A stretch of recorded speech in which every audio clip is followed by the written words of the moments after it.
Kasi ito si Attorney Claire masyadong madaldal, no? And alam naman natin na ito ay aso ni Marcos. Tanggapin na natin.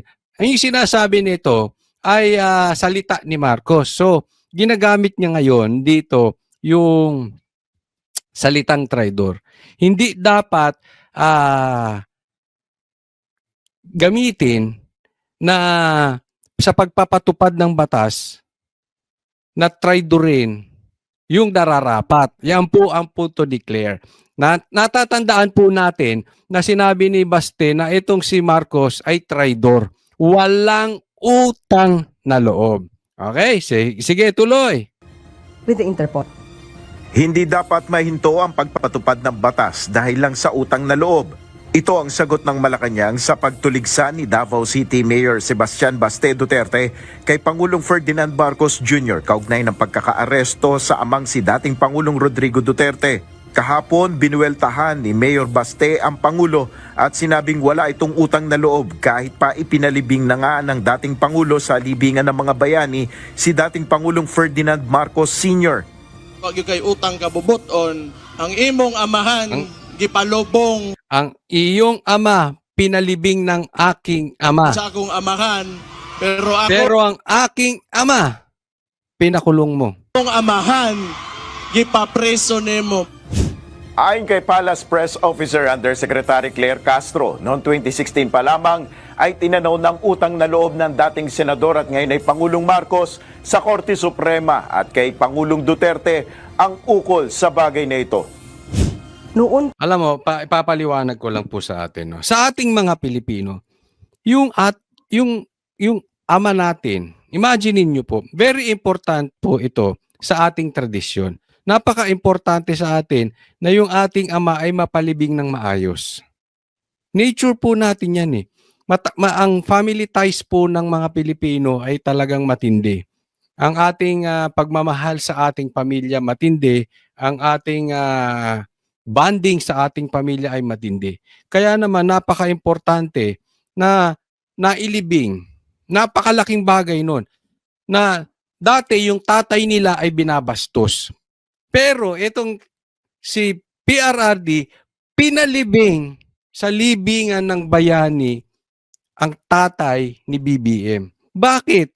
Para matapos na po yung pagka-divide natin. Sa katunayan, si PRRD na hindi nagsasalita ng patungkol sa unity, siya talaga ang sinusubukan niyang ibuklod ang mga Pilipino. Kaya nga pinalibing niya na sa libingan ng bayani. Samantalang itong si Marcos na uniteam, hindi naman nauwi sa pagkakaisa. Trinaydor pa ang Duterte. Alam mo, napakatindi nung ginawa ni Marcos na yun. Dahil, gaya ng sabi ko, ang pagmamahal ng Pilipino, isa po yan sa pinagmamalaki natin. Actually, kahit mga foreigners, nakikita yan sa mga Pilipino, ang pagmamahal natin sa kamag-anak. Kaya yung ginawa ni BBM ay wala talagang kapatawaran sa sibilisasyon, sa tradisyon ng mga Pilipino.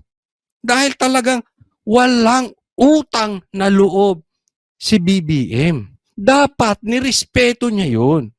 Napakalaki ng ginawa ni Tatay Digong na pagpapalibing. Hindi lang po yun pagpapalibing. Dahil yun ay talagang napaka-importante sa ating mga Pilipino. Yung pagrespeto sa tatay.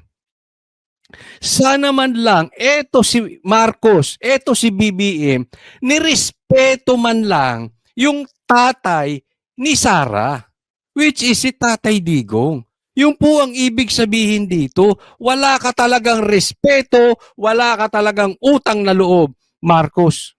pa po sila nagpasalamat at sinabi nga nila forever silang tatanaw ng utang na loob. Tinan mo, sabi niya, nagpasalamat sila dati. Yun na ba utang na loob? At ang sinasabi ni Claire, forever silang tatanaw ng utang na loob. Excuse me po, Claire. Hindi po pagtanaw ng utang na loob yung ginawa ni BBM na sabi, actually sa interview, meron kaming interview kay Attorney Torion. At kanina lang sa Banateros na programa dyan sa SMNI at sinabi niya, wala pong red notice. Ibig sabihin sa Interpol, wala pong pinapa-aresto si PRRD. Wala po. Kaya po, talagang si Marcos matindi talaga. Sinungaling na, wala pang bayag, aminin yung kanyang pagsisinungaling. 'Di ba?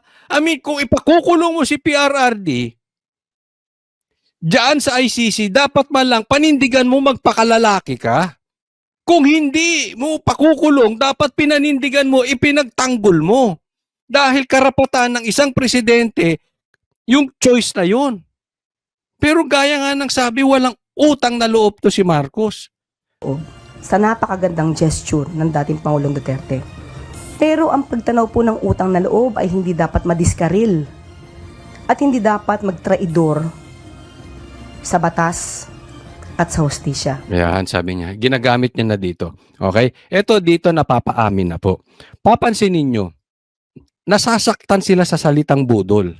Now, binabaligtad nila. Tinatry nilang tawagin si PRRD na budol. Remember, tinatawag natin silang fake news. Ngayon, ibinabalik sa vloggers natin na ang vloggers ni Duterte, ang mga vloggers na sumusuporta kay Duterte, excuse me, ay fake news. Dito napapaamin si Claire na sila talaga ay traidor. Nasasaktan sila dun sa salitang traidor. Kaya ngayon, tinatry na naman nilang i-twist para ibalik sa mga Duterte yung ibig sabihin na hindi sa pagtanaw ng utang na loob ay hindi dapat namin traidorin ang batas. Anong gustong palabasin ni Marcos dito? Alam nyo kung ano? PRRD, Duterte, mga Tatay Digong, hindi kami pwedeng mag-traidor sa batas para sa inyo. So ang pinapalabas dito, inuutusan ng Duterte na mag-traidor itong sila Marcos. Again, ito na ulit yung reverse psychology na ginagawa ni Marcos. 'Di ba? Isipin ninyo, tinawag ng tamba, anong ginanti nila? Piatos. Tinawag na bangag. Ngayon, anong ginaganti nila kay PRRD? Fentanyl. 'Di ba? So, ganyan sila eh. Pag napapaamin sila, indirectly, doon sa kanilang ginagawa. Pero ito tatandaan ninyo. Claire, makinig ka po. Hindi naman po hinihingi ng Duterte. Hindi naman hinihingi ni Tatay Digong na isiya'y mapawalang sala. Sana man lang may paninindigan yung boss mong si BBM na hindi mismo si BBM ang presidente na inutusan si Torre na dakpin si PRRD. Yun lang naman ang sinasabi ni PRRD eh. Kung may kasalanan ako, litisin niyo ako dito sa lupa natin. Dito sa batas natin. Ay lintik na yan. Bakit binigay ninyo ang Pilipino sa puti? Alam mo ako nasasaktan doon. Bakit? It is just like, etong puti na ito, minamata ang Pilipino, hindi po si Duterte, Claire. BBM, hindi po si Duterte ang minamata. Tayong Pilipino minamata ng puti. Hindi po pagtanawang utang na loob ang ibig sabihin ay mapawalang sala si Tatay Digong. Ang ibig lang sabihin, manindigan ka naman, BBM. Wala kang yagbols eh. Bakit binigay mo, pinagkalulo mo sa puti ang Pilipino? Yun lang. Di sana pinigilan mo. Hindi ka gumawa ng paraan na mahuli si Tatay Digong. Hindi nyo inutusan yung pulis ninyo. na si Torre. Hinayaan lang nyo. Okay, sige. Gusto nyo, sampahan nyo ng isang katutak na kaso si Tatay Digong dito sa lupa natin. Ang problema, wala nga ni isang kaso. Wala. Ni isa. Naiintindihan mo, Claire? Naiintindihan ng mga supporters ni BBM? Hindi po umiiwas sa kaso si Tatay Digong. Dito lang bakit sa ICC? Alam nyo kung bakit? Alam nyo kung bakit? Pinapakita ni Marcos na weak siya talaga. Pinapakita ni Marcos at pinapakita ng Dilaw at pinapakita ng NPA na sila kay nagkakampihan na pati komunista, lahat sila nagkakampihan na hindi pa rin nila kaya ang Duterte. Kailangan pa silang umasa sa puti para ibagsak ang Duterte. That's how weak they are. Naiintindihan nyo? Ganyan po kahina si Marcos. Ganyan po. Pag sama-samahin nyo na, lahat na po nagagalit sa Duterte. Pula, dilaw, adik, NPA, komunista, lahat na. But because you cannot bring down BP Sara so that you can continue your 2028 political dreams, dinala nyo doon si Tatay Digo. Dahil hindi nyo kayang talunin ng PDP senatorial balls. At alam nyo, ang alas ay si Tatay Digong. Tumawag kayo ng puti para kampihan kayo. Ganyan po kalakas ang Duterte. Claire, don't tell us you don't know that. Vlogger ka rin. Vlogger ka rin. Bago ka mapuesto dyan sa posisyon mong yan, vlogger ka rin. Alam mo ang lakas ng Duterte. Even the BBM vloggers, you know ang lakas ng Duterte. Huwag tayong maglokohan. Sa kabila nito, nilinaw ni Yusek Castro na ang pagpapalibing kay dating Pangulong Marcos ay naaayon sa batas na kapareho lamang sa ginawa ng pamahalaan na makipagtulungan sa international criminal. Mali po, mali ka na naman, Claire. Naaayon nga sa batas. Tingnan mo. Naaayon daw sa batas yung paglilibing kay Ferdinand Marcos Sr. Pwede. Pero bakit? Ilang presidente nang dumaan, napalibing ba? So don't tell us about batas-batas lang. Kailangan may kamay ang presidente para gumana yan. Total, kinumpir mo na rin ang pagkakahuli kay PRRD. Same thing, hindi lang yan batas-batas. Clear. Kailangan may kamay dyan ng presidente. So, yung pagkahuli kay PRRD, may kamay ng presidente. Anong ginawa niyong ganti sa pagpapalibing kay Marcos Sr.? May kamay yan ni Tatay Digong. Ikaw pa nag-compare, nahuhuli kayo sa sarili ninyo. Oh.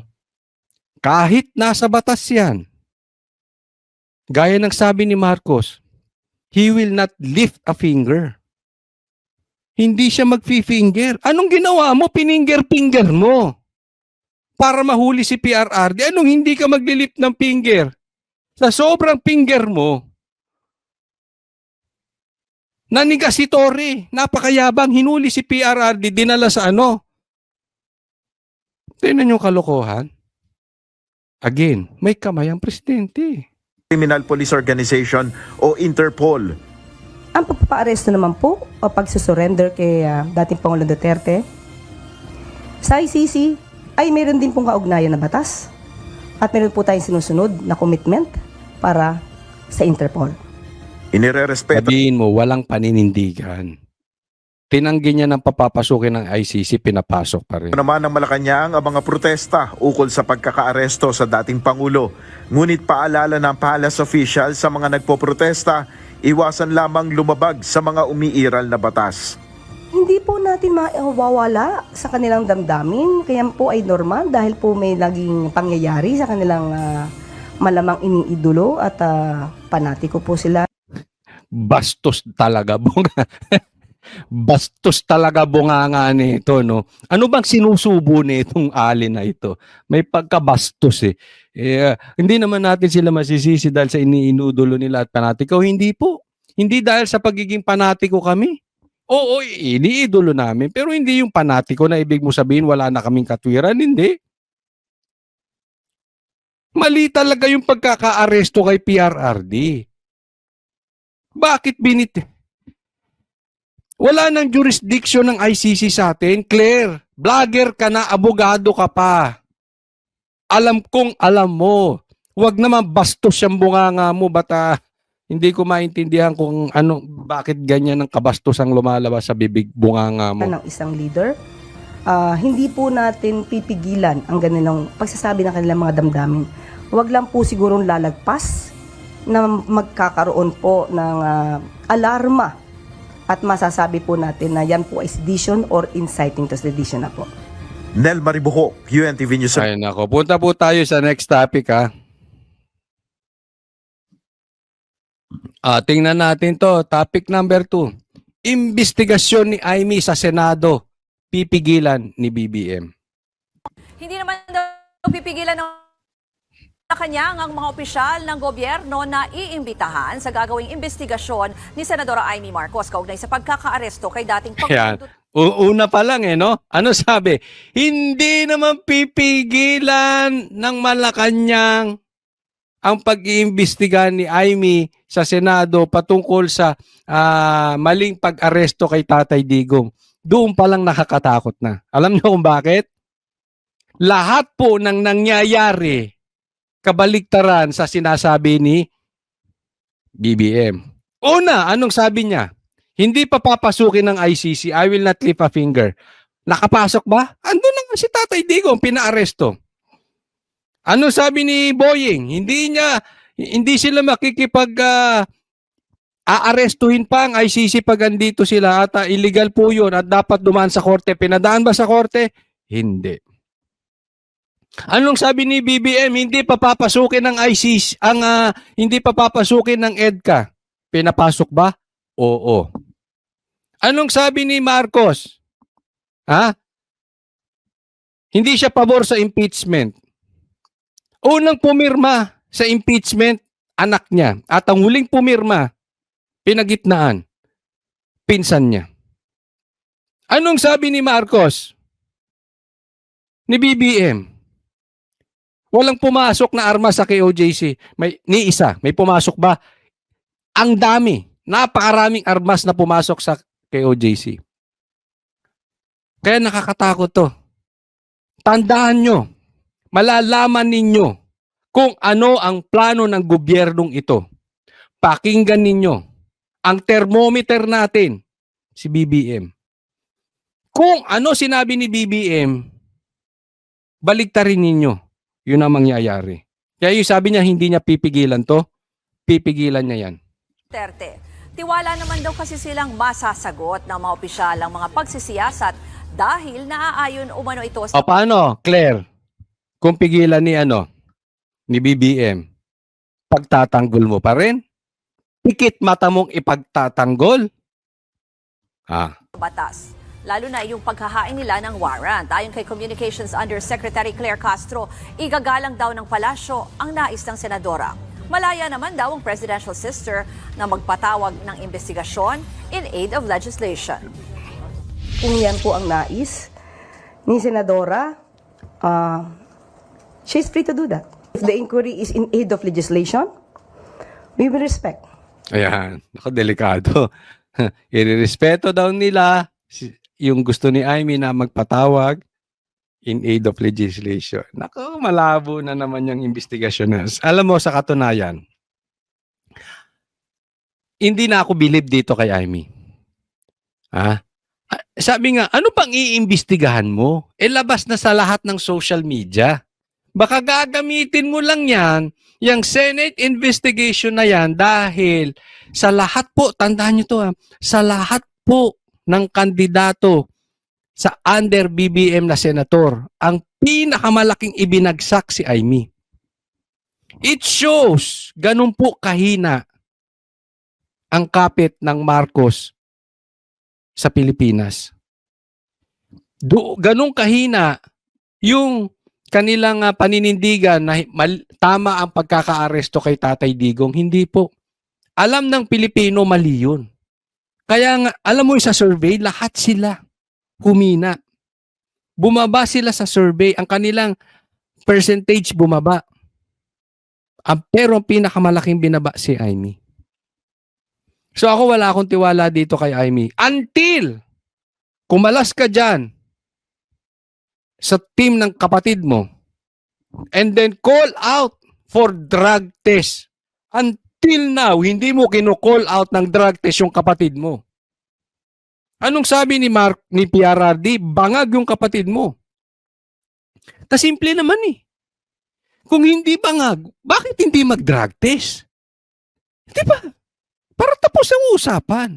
Until now, hindi nagpapadrug test. Si Amy, hindi mo kino-call out yung kapatid mo. Magpa-drug test. Second, merong chismis na na-hold si Lisa sa Amerika. Hindi ko sinasabing totoo yun. Hindi ko sinasabing hindi totoo. Pero, bakit kasi hindi mag-live si Amy, ay si Lisa? Tapos na ang issue. Kasi puro pictures ang lumalabas. Di ba? Ewan ko ha. As far as I'm concerned, baka hindi ko lang na-research, ilagay nyo po dyan, tama ba? Bakit hindi mag-live si Amy, si Lisa? Ang daming mong kakutsabang mainstream media na mga sip-sip sa'yo. Ba't hindi ka mag-live through their media? O eto ko, mga pictures kayo, ano sinasabi nyo nakahold ako? Andito, papasyal-pasyal ako. Wala di ba? Kaya nagdududa ang taong bayan. Again, I'm not saying totoo to o hindi. Ang tanong, bakit tayo mag-live? Hindi ko rin sinasabing totoo kung bangag si Marcos or hindi. Bakit hindi magpa-drug test? Di ba? Simple. The request of Senator Amy. We just complied with all the requirements with the law regarding the arrest. Abogado ka, Claire, alam mo, paano nag-comply? Hindi nyo pinaharap. Hindi nyo pinaharap sa korte. Bago nyo dinala doon, dapat pinaharap nyo sa korte. Alam mo yan, Claire, ano ka ba? Bobo ka bang abogado? Hindi ako naniniwalang bobo ka, alam mo yun. Tapos sasabihin ninyo, kasi ang competent judicial ay ang DOJ. Kailan naging judicial ang DOJ? Nabuwang na ba talaga itong si Utoy? May sasabihin niya DOJ, competent judicial na yon. Pambihira naman. Do you really honestly believe na tama yun? Competent judicial ang DOJ? Kailan pa? Claire, kailan pa? Gumising ka naman, huwag ka magbobobobohan. Para naman kay dating Supreme Court Justice Antonio Carpio, pwede daw magpaimbestiga si Senator Amy Marcos pero hindi naman daw yan makakaapekto sa anumang desisyon ng Senado sa paglilitis ng International Court sa dating Pangulo. May sapat na raw kasing kapangyarihan ang ICC na ituloy ang kaso. Malakas rin umano ang testimonya mula mismo sa mga miyembro ng tinatawag na Davao Death Squad. Alam mo, eto yung sinasabi nila dyan, ha? Ganyan ang pinapalabas nila na kahit ano pang desisyon, ganyan po nila minamind conditioning ang mga korte natin and at the same time yung mga Pilipino. Na kahit na anong desisyon ng korte natin, wala na dito si PRRD. Hindi pwedeng utusan ng korte natin ang ICC ibalik si Tatay Digong. May tama naman din yun. Pero pwedeng utusan ng korte natin ang gobyerno na i-request, again, request lang, na i-request ang ICC na ibalik si Tatay Digong. Diba? Pero, magpakatotoo tayo. Alam natin, hindi mangyayari yun.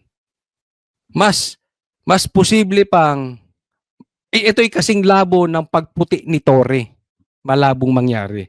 Napaka-imposible po nun. So, hindi gagawin ni BBM Kahit sabihin ng korte, hindi yan susunod na gawin lahat ng nararapat para maibalik si Tatay Digong. Hindi gagalaw yan si BBM. Alam naman natin, nangyari po yan sa KOJC. Pinapaalis na dun yung mga pulis, hindi pa rin umalis yung grupo ni Torre. Alam naman natin na ibig sabihin, merong mas mataas sa kanya na nag-uutos, diyan ka lang, ako bahala. Alam natin yan. So wala tayong aasahan dito. Dito sa gobyerno ni Marcos, wala tayong aasahan. Alam nyo kung anong aasahan natin? Dikdikin natin ang ICC. Bakit? Ito, kailangan nilang protektahan ng credibility nila. Pag mali ang pagkakaaresto kay Tatay Digong at kinunsinte ng ICC, masisira ang credibility nila. Kasi international court yan. So, alam mo buong mundo nanonood. At ipakikita natin sa buong mundo na yung nangyari kay Tatay Digong ay politika lang at hindi talagang pangyayari. I-pressure po natin ang ICC, magsalita po tayo. Wala pong masama doon. Diba? Pagka meron silang hearing, salita tayo. Kasi dito sa gobyerno ni Marcos, wala tayong aasahan. Ipakita natin na yung sa buong mundo. Actually, pag manood ka ng ibang channel, nakikita nila ang problema sa Pilipinas. Alam na nila. Politika to. Maraming channels na nagko-cover about this. Maraming vloggers, foreign vloggers na sinasabi, this is political. Ganyan po kahirap sugpuin ang drugs. Kasi ang kalaban dito ni Tatay Digong are drug lords. Nasira ang negosyo nila sa Pilipinas. At napakalaki ng pera ng mga drug lords. May mga nagsasabi nga mas malaki pa ang pera ng mga drug lords kaysa sa pera ng Pilipinas. Kaya ayaw nila si Tatay Digong. So, kita po yan ng international media. Let's keep on supporting the international media because the mainstream media here in the Philippines walang silbi. Inutil. SMNI, alam nyo naman, naninindigan. May yagbol siyang SMNI. Hindi takot yan, sasabihin niya. Pero yung iba, pag gusto nyo ng info patungkol sa ICC, makinig na lang kayo sa SMNI or kung hindi man sa international channel kesa dito sa local media natin na instead na magbalita ng tama, more on mind conditioning, kokontrolin lang tayo. So, ingat-ingat lang po tayo. Next topic po tayo. Eto naman, mga vloggers naman, pag-iinitan, pambihira. Sige, tuloy po tayo. Sa ibang balita, hindi bababa sa 20 vlogger ang binabantayan ng NBI dahil sa pagkakalat umano ng fake news. Pakinggan natin, napakalinaw. Mahigit 20 vloggers, naku, andyan kaya pangalan natin, mahigit 20 vloggers binabantayan na po ngayon dahil di umano sa pagpapakalat ng fake news. Para sa kanila, ano fake news? Ulitin ko sinabi na yan. Mahigit 20 vloggers iniimbestigahan sa pagpapakalat ng fake news. Online. Ang isa nga, may 2 ng warrant of arrest. Yung isa may 2 warrant of arrest. Nakatutok si Ivan Mayrina.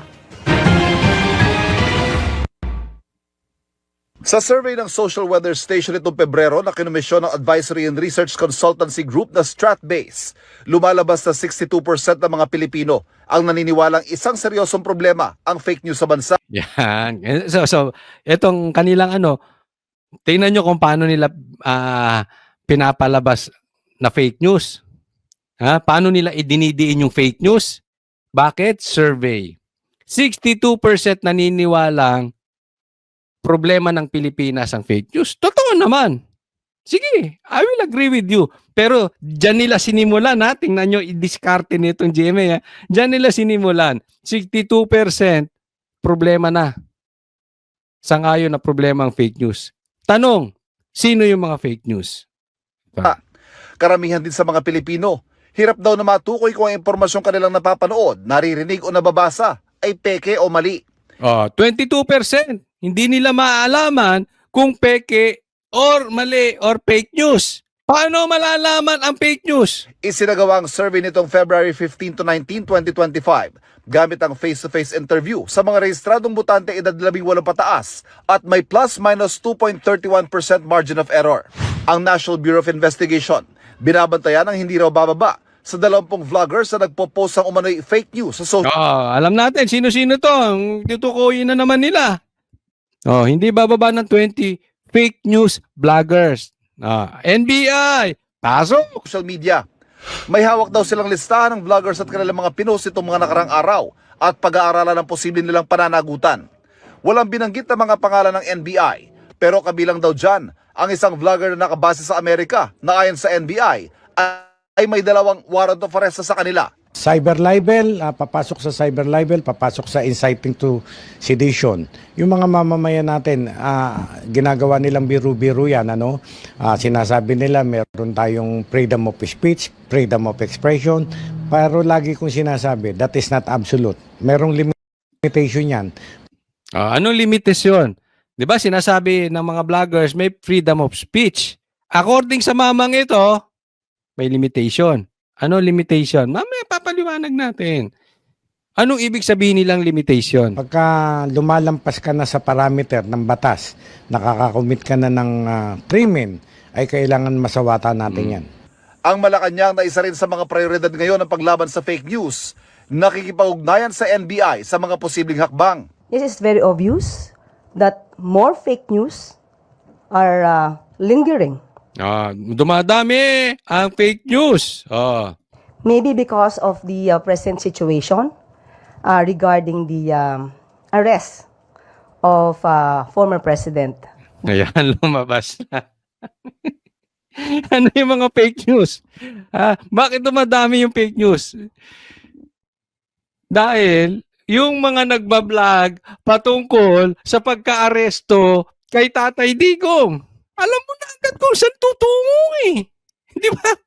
Huli o huling-huli.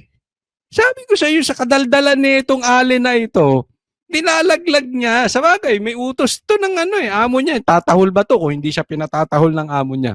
Di ba? Obvious. Ano yung fake news sa kanila? Yung nagdi-declare na illegal arrest. Yung ginawa kay Tatay Digong. Bakit dumadami? Dahil sa pagdami nung pagko-cover doon sa illegal arrest kay Tatay Digong. Tinukoy niya na eh. Di ba? Ay, sino yun? Di mga DDS vloggers. Yung mga naniniwala na illegal ang arrest ni Tatay Digong. At yun nga mga kababayan, anong masasabi niyo sa balitang ito? Maaring ihayag ang inyong opinyon at kuro-kuro sa comment section sa ibaba. Huwag din kalimutang mag-like, mag-subscribe at mag-share sa bidyong ito. Maraming salamat sa panonood.